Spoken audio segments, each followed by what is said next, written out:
શું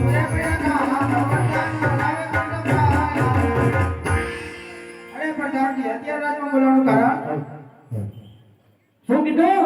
અત્યારે બોલાવવાનું રાજમાં કારણ મારે કઈ કામ નથી, બાપુએ બોલાવ્યા. અરે પ્રધાનજી અત્યારે રાજમાં બોલાવવાનું કારણ એ બાપુ કયું ને રેડું લાગે. અરે પિતાશ્રીના ચરણોમાં બેટા પ્રતાપના પ્રણામ છે.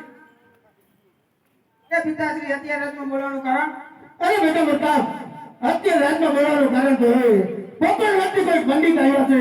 પોતાના ઘરના રાજા અકબર તેમની દીકરી શત્રુના તેનું શ્રીફળ તારે સ્વીકારવાનું છે. અરે નહીં પિતાશ્રી, આ શ્રીફળ તો કદાપી નહીં સ્વીકારું, કારણ કે પોકરણ ઘરના રાજા અકબર સાથે આપણે 20 વર્ષથી વેર ચાલી રહ્યા છે. એટલું જ નહીં, 22 વર્ષથી અબોલા ચાલી રહ્યા છે. એટલા માટે આ શ્રીફળ કદાપી નહીં સ્વીકારું. અરે નહીં બેટા પ્રતાપ, અત્યારે પિતાનો હુકમ છે, આ શ્રીફળ સ્વીકાર કરી લ્યો. એવી તમારી આજ્ઞા. પંડિતજી, હા કુંવર આવી ગયા. આવી ગયા. આવો. ક્યાં ગયા?